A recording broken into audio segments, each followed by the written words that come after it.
Good morning. So for the last few weeks, we've been rolling through this series called Thanks a Lot. And it kind of is a weird thing at first because we see thanks a lot, and it's like, we tend to think of it as being a good thing. Someone saying, man, thank you so much. But it also has a dark side to it. Because when somebody does something that we're not expecting them to do and it affects us negatively, what do? We go, thanks a lot. That didn't help me, that didn't do anything for me.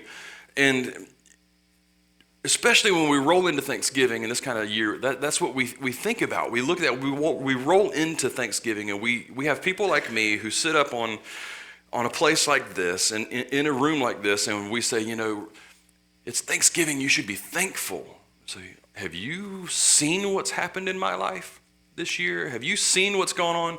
And the reality is we all deal with those things, and we've talked about it over the course of the last few weeks.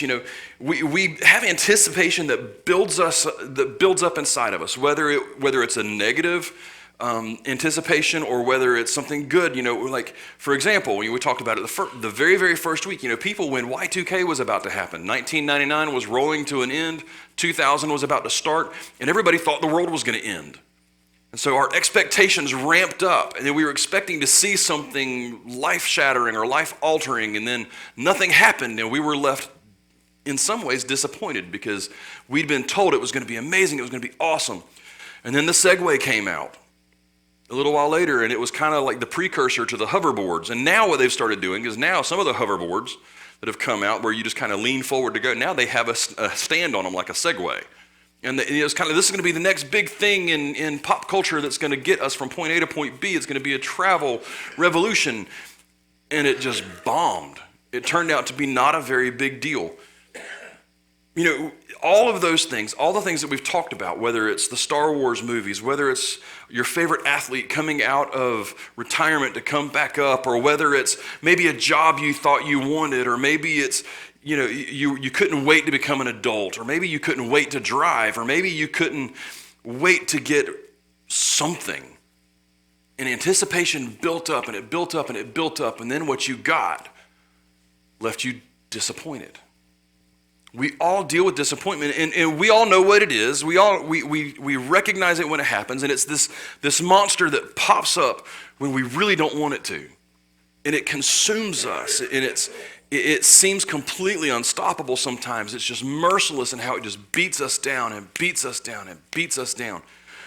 And when it pops up, we're like, where in the world did this come from? Why am I feeling this way? And we talked in the very first week that it's fueled by our expectations. Disappointment is fueled by what we want or what we think we want. And then when we don't get it, it just feeds it and makes it stronger. And the longer we wallow in our disappointment, the stronger it gets and the more life that we breathe into disappointment. And we left the very first week going, it is possible to kill disappointment. And we looked at Paul and a letter that he had written to the church in Philippi that he helped start. He was in prison, and he kept telling the people there, listen, I have joy because of you. I am excited about what God is doing in you. And we look at it and go, how in the world is he able to do that? And it's because he understood that disappointment dies when we change our focus. When we change what we're focused on, disappointment begins to die. And he actually kind of hinted at this in a passage of scripture in Philippians chapter 4 that we've read 100 times, but we tend to kind of look at reverse, where it says, I can do all things through him who strengthens me. We think of this as being, I can do all the big things. I can conquer the world with this. In reality, it also means I can even make it through the rough times by leaning into the Father, because it's in him that I find my strength. And then last week we looked at the flip side of this whole thing, and we looked at Jonah, who was a prophet. He was a man that spoke on behalf of God. He went around telling people what God wanted them to know. He was, in their culture, prophets were seen as being kind of like best buds with God. And Jonah, God tells him, go to Nineveh. I want you to speak to them and tell them that I'm coming to just level the city, basically. I'm coming, their evil has risen up before me, and I want you to do this. But Jonah runs. He goes the complete opposite way, and a storm comes up, and he ends up being swallowed by a fish and then being spit up on the shore, and he goes to Nineveh, and everything happens exactly the way that he knew God was going to do it. And instead of people, repenting and him being overjoyed that, man, these people found God, they understood who God was, and they relented, they turned away, and now they've come to God, and God spared them. Instead, it made him angry. He was in this place where he was like, you know what? God, I knew you were going to do this. And God eventually calls him, and Jonah's sitting there and he's wallowing in his disappointment, and God allows a plant to grow up to give him shade, and then the next day he wakes up and the plant is gone, and he's just like, oh my goodness, it's better for me to have died. And God says, Jonah, you were upset about something that has nothing to do with you. He had to come face to face with the fact that his focus was in the wrong place. And we left by saying that if we're not careful, disappointment will thrive when we work against God. Jonah acknowledged that he knew that God would be forgiving and merciful and gracious if he went and did what God wanted him to do. So he actively worked against what God wanted to do, and he found himself in a place where disappointment was live and a well. We all understand what that feels like because we know what it's like to want stuff. We know what it's like to want something, whether it's going to be good for us or bad for us. We look at it and we go, I want that, and I want it now, and I'm willing to do whatever it will take. Because we're more focused on the immediate gratification of what's going to happen instead of looking at what the long-term effects could be. When I was in college, I had this buddy of mine, and he grew up in a fairly wealthy family. And he was really used to just having whatever he wanted. He put it on his parents' credit card. No big deal. Well, at some point along the way, there was a falling out between he and his family, and we had gone out of town. We were with the choir from the college I was at. And he had told me, he said, listen, man, I need you to help me because I don't have my parents' credit cards anymore. I'm on my own. I have my own job that I have to worry with. I've got a very limited amount of money, so I need you to help me not buy the things that I don't need. Okay, great. I said, you sure about this? He said, yeah, absolutely. He said, do not let me buy something that I don't need. Okay. Well, the concert choir stops at this mall to go to the food court for lunch, and the choir director says, you guys listen, we've got at least an hour till we need to be back. So eat lunch, walk around the mall, just whatever you want to do. So we're walking through, and we end up in this store, and I can't remember which one it was. But what I remember the most was him walking up to this rack of clothes, and I'm looking at it. It's a name brand, and he's looking at this shirt, and he says, oh my gosh, I need this shirt. I said, well, how much is it? He flips the price tag, and he looks at it, and he says, it's only $85. Are you sure you need that shirt? Man, I want this shirt so much. Look at it, it's so cool. It's got do you need that shirt? But it's on sale for $85. I need this shirt. Are you sure you need that shirt? He got so mad at me. He was absolutely livid. He's like, I'm buying the shirt. Okay, great. Buy the shirt. You've already said you don't need it. I tried to keep you from doing it, but you want the shirt. He bought the shirt. We ended up making an unscheduled stop the next morning because we were having some issues with the bus. And he's like, man, I'm hungry. Okay, go get you something to eat. There's a McDonald's. I don't have any money. What do you mean you don't have any money? I blew my food budget for the trip on the shirt. Hate it for you. We all are guilty of that. We are all guilty of looking at a scenario and seeing something that we want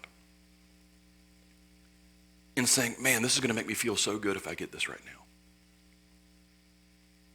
And we jump on it. And then we find ourselves down the road a little bit later completely disappointed with where we're at. But we're there because we put ourselves there. Because we couldn't see past our own noses. Now, this morning I want to talk about a couple of different people. Okay, the first one is a guy named Samuel. Okay, Samuel was one of the last in a line of a group of people called judges. Okay, the judges were put in place over the nation of Israel by Moses when they were in the desert. Okay, people were coming to Moses and they were asking him his advice, and at the end of the day he'd be exhausted, and his father-in-law came to him and said, Why are you doing this? Why are you killing yourself? Appoint several people that people can go to have their issues worked out, and if they need help, they can come to you. Or maybe if it's something more serious, they can come to you, and you can help them work it out. But so Samuel is the last in a line of this group of people, these judges. And he's ruled, he's done his job, he's done his things, but he was also a prophet, okay? So he was a prophet and a judge. He was, at this point in time, considered to be one of the rulers of Israel. Well, he's down at the end of his life. He has 2 sons, okay? And he appoints his sons as his successors, okay? At this point in time, Samuel's already led the nation of Israel to a victory over the Philistines, okay? You'll recognize them from a little bit later in the book of Samuel and in the book of 1 Kings and all, where the Philistines come and there's this guy named Goliath, okay? He's already led them before that to a victory over the Philistines, okay? At this point, he appoints his sons as his successors, okay? They're going to take over in his place. They're going to step up and become the next rulers, the next leaders of the nation of Israel, the next judges. Well, there's a problem with that. Turns out that the sons are not quite as good and wholesome and as close to God as Samuel was. In fact, in 1 Samuel chapter 8, right after his sons are appointed, in verse 5, we see this unfold, okay? In 1 Samuel chapter 8, verses 4 and 5, it says, "Then all the elders of Israel gathered together and came to Samuel," okay? All the older people, all the leaders, all the elders of the nation of Israel that get together with Samuel to say, this is what we're seeing. They come to him at Ramah, okay? So we've got a real place where it says, they come to at Ramah and they say to him, "Behold," okay? Listen, don't know if you've noticed this or not, but pay attention. Listen to what we're about to tell you, okay, Samuel? You're old. You ain't a spring chicken anymore. You got some wrinkles, your beard's turning gray, kind of like mine. It says, your sons don't walk in your ways. They're not leading us the way that you did. They're not following God the way that you did. They're bribing people. They're accepting bribes. They're doing things completely different. Now, what we want you to do is appoint for us a king to judge us so that we can be like all the other kids on the block. And Samuel gets irate. He's like, are you kidding me? He's upset, and he prays to God. He says, can you believe these people? We've led them so well. We've led them so good, God. And God says, why are you upset, Samuel? They're not saying they want you out. You've been leading them by what I've told you and how I've told you. They're rejecting me. So you know what? I'm going to give them a king. I'm going to give them a king, but I want you to go and tell them that what the king's going to be like. And Samuel goes to him and he says, all right, you want a king? Here's what God says. He's going to give you a king, but he wants you to understand what it's going to be like to have a king. A king is going to come in. They're going to take all your sons. They're going to put them over the army. They're going to become soldiers. He's going to take some of your daughters. They're going to become servants in his house, maybe even possibly wives. And things are not going to be that good because he's going to start taking some of your stuff to help support the people in his kingdom, and it's just not going to be good. It's going to be bad. But God grants them their wish. He warns them what the king's going to be like, and then he goes and he tells Samuel exactly who to pick. I want you to pick this guy, okay? And he chooses a guy named Saul. Now, this is not the same Saul we read about in the New Testament where we hear about Saul of Tarsus who becomes Paul. This is centuries before that, okay? This is even before the prophet Isaiah comes on the scene, okay? Saul comes in, he ends up becoming the king, and things start off great. They really do. They start off good. Saul starts getting victory after victory over some of the nations that are coming in, and he looks the part. He's head and shoulders above everybody else. He's broad, he's muscular, he's handsome. He's a great leader. But then 2 years go by.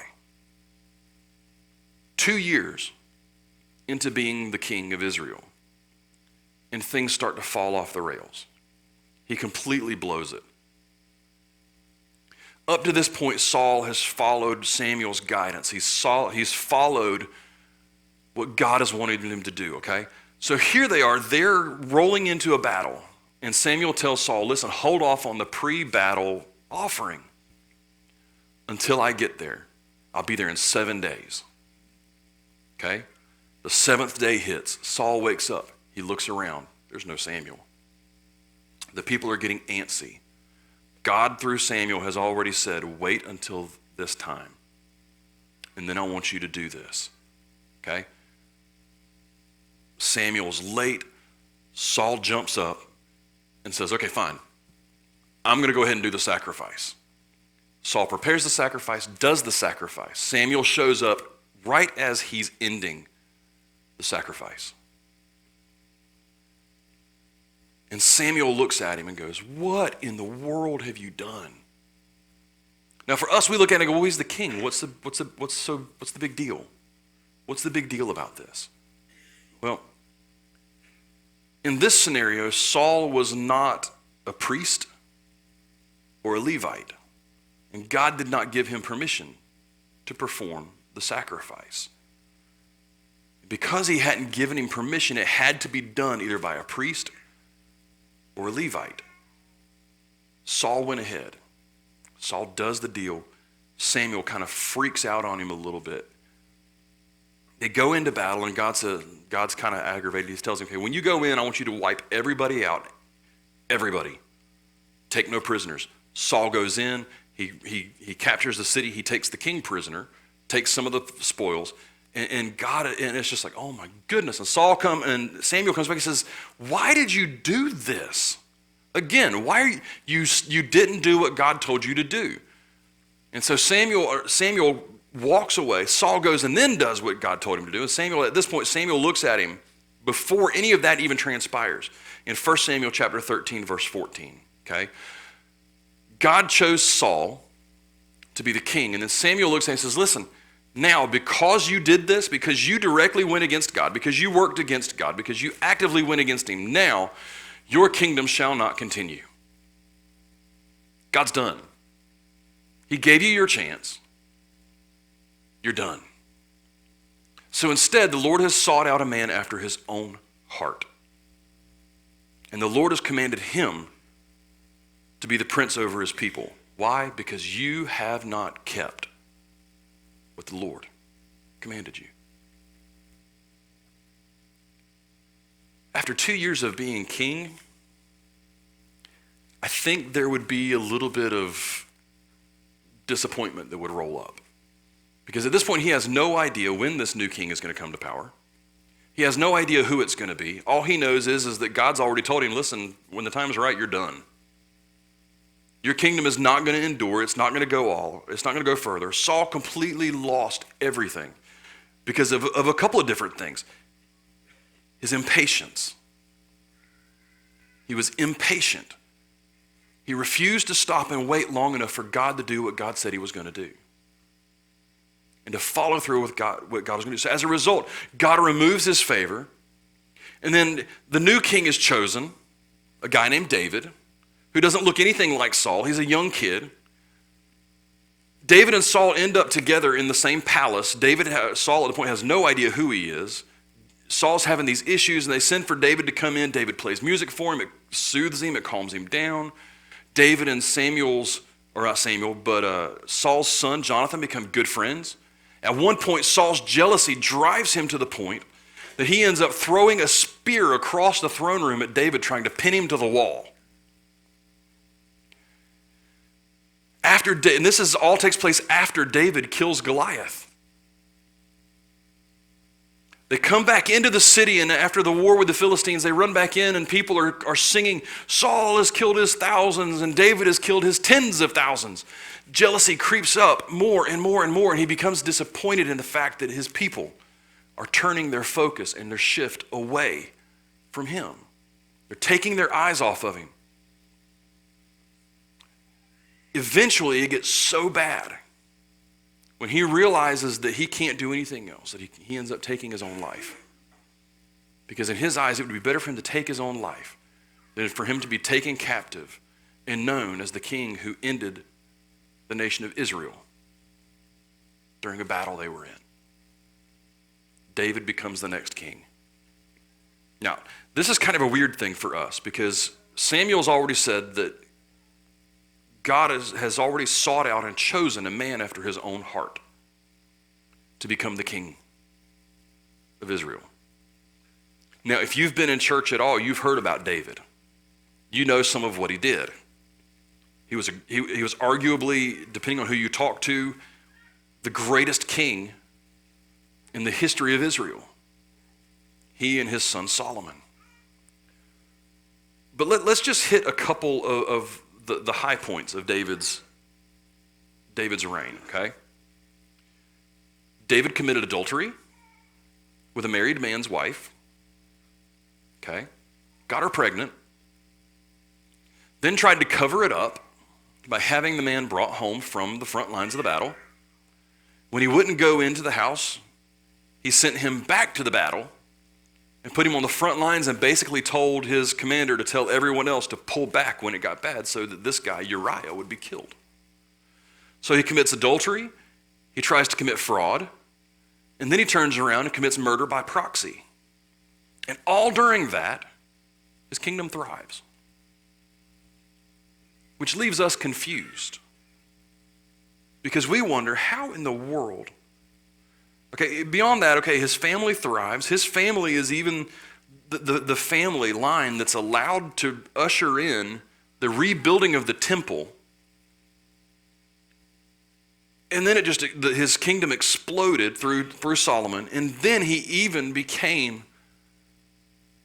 the family lineage of Jesus himself, the Messiah. Why? Saul disobeyed God and got it all taken away.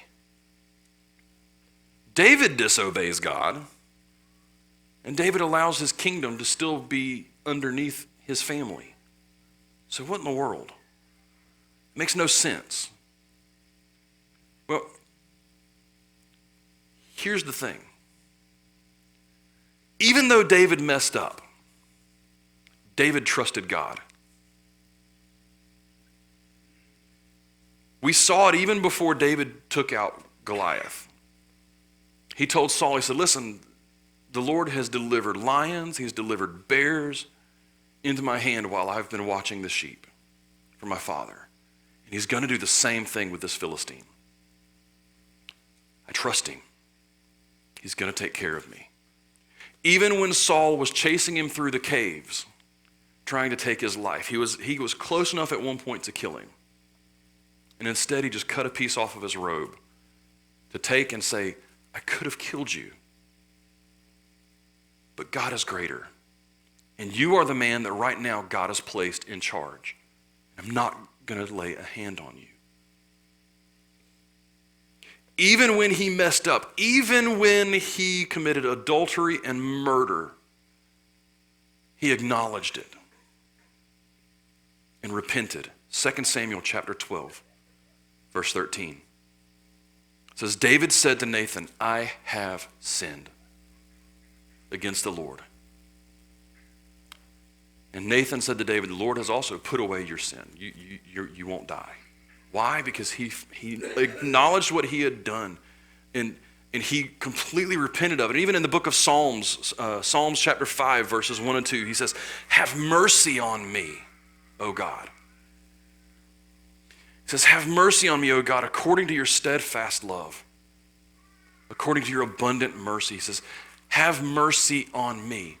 Don't treat me the way that I know you should treat me, but instead have favor on me. Show mercy on me according to your love that never changes, and blot out my transgressions. Make them as if they never happened. See, David got it. David understood what Saul didn't get. His focus was in the right place, even though he messed up. See, even when he messed up, he still relied on God's direction to get from A to B. And that doesn't mean he didn't face consequences for his actions. It doesn't mean that he didn't have to suffer. But I don't think he dealt with the same types of disappointment on the same level that Saul dealt with it. Because disappointment starts to die even more when we let God take the wheel. When we pull our hands off the wheel and say, God, I have no idea where I'm going. I've gotten myself in the wrong place. I need you to get me back. I need you to take control. I need you to take the wheel and get us back on track because I have no idea where I'm going. This was the hallmark of David's reign as king. He messed up, he acknowledged it, and turned back to God. And God allowed him to thrive. Even though he made mistakes, even though he put himself in the wrong place. There's nothing in Scripture to back this up, but I believe wholeheartedly that when Samuel showed up and Saul was finishing up the sacrifice, and he called him out on it, I wholeheartedly believe that if Saul had solemnly 100% said, oh you're right, God, please forgive me and help me get back where we're supposed to be, I wholeheartedly believe that things would have been different. We would have had a completely different look of the Old Testament. Because see, Israel was real bad about having a king that would start off great and then mess up, and then there would be a time of suffering and disappointment, and then the king would come along and they would do right, and then there'd be a king that would do wrong, and it was this cycle that went over and over and over again. When the kings were following God the way they were supposed to, disappointment died in the kingdom because they were following the direction of the Father. But the minute that they tried to take the wheel and do things their own way, the kingdom suffered. And there was disappointment. Several hundred years after David's reign as king had started, the prophet Isaiah comes on the scene. And he writes something. And this isn't going to be on the screen, but I want you to close your eyes and listen to what Isaiah writes in Isaiah 55. Listen to this. He says, "Come, everyone who thirsts, come to the waters. And he who has no money, come, buy and eat.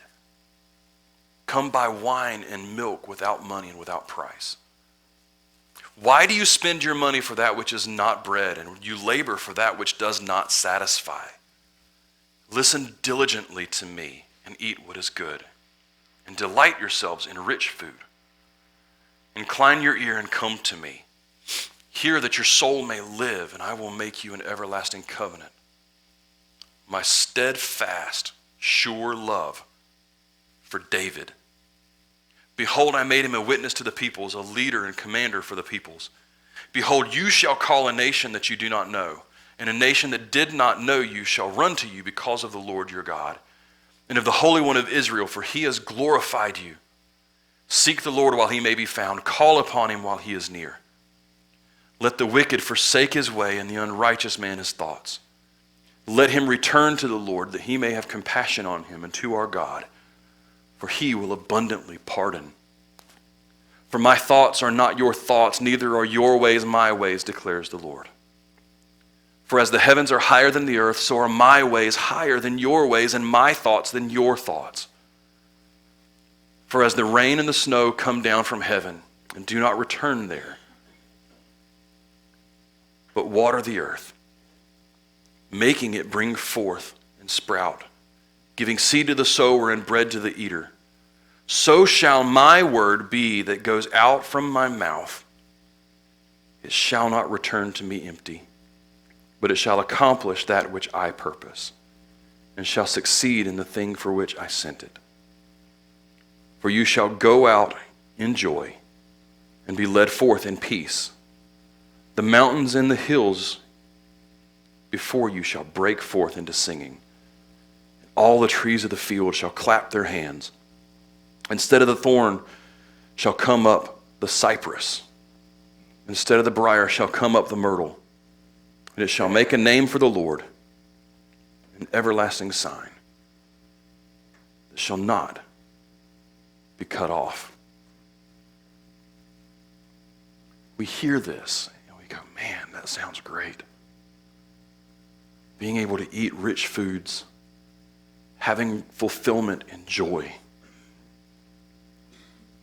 It is absolutely 100% possible because he says it here. God speaking through Isaiah basically says this: if you will follow my lead,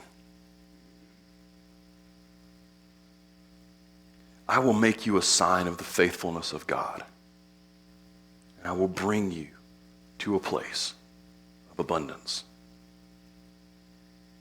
Not abundance in the way that we think of, but an abundance in the things that we need, that God is providing for us. Because we quit relying on ourselves and what we want and lean into the instant gratification that we want so much.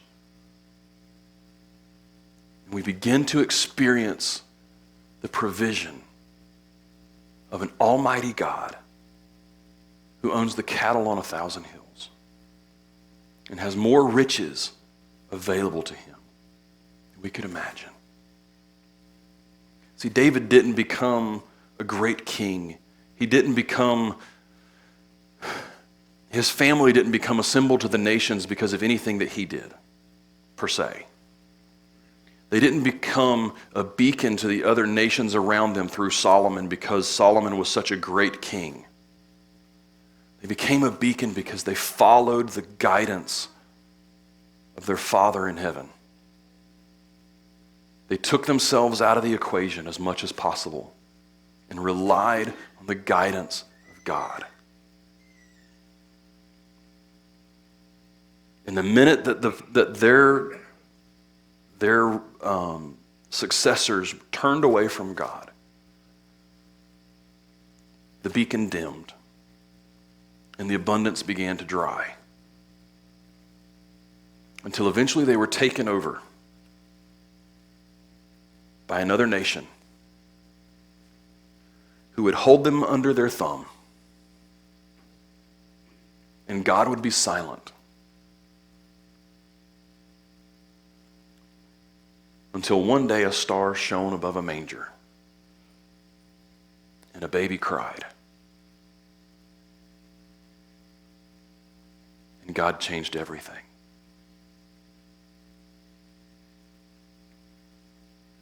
We find ourselves disappointed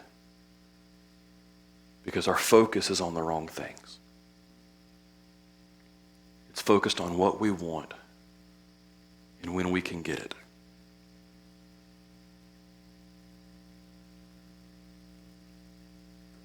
It's not easy, but I promise you, if you will shift your focus to God and what He wants to do in your life,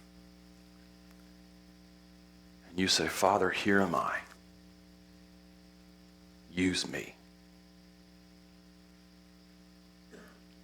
Make your heart my heart. Make your thoughts my thoughts, because I realize that you think on a different level than I do. And you do things on a different level than I do. Make my heart, my thoughts, your thoughts, so that my ways can become like your ways. Then disappointment will die. Because if you have no expectations of what's supposed to happen, you can't be disappointed. If our expectation is to see God show up and show out, you'll never be disappointed. My prayer for us as a church, as we begin to wind down this year, is that over the course of this next month, moving through the Christmas season and going into the new year, is that we will allow ourselves to see what it looks like, not just to be a church and a tribe, but to be the church and the tribe that God has called us to be. And the only way that can happen is if starting now we can begin praying, God, take my hands and use them. Take my words and use them. Take my riches, take my stuff, my things, and use them. Because I'm right here, willing to be used by you.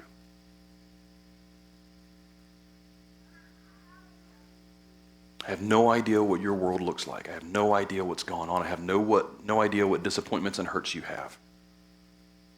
But I do know this. If we will sacrifice what we want for what God wants, and we let him take the wheel, disappointment will die. Father, thank you that you want so much more for us than what we tend to settle for. Father, I pray that you'll help us to get out of our own way, that we will focus on you and what you want for us and for the world that we live in. Father, help us to be willing vessels for you.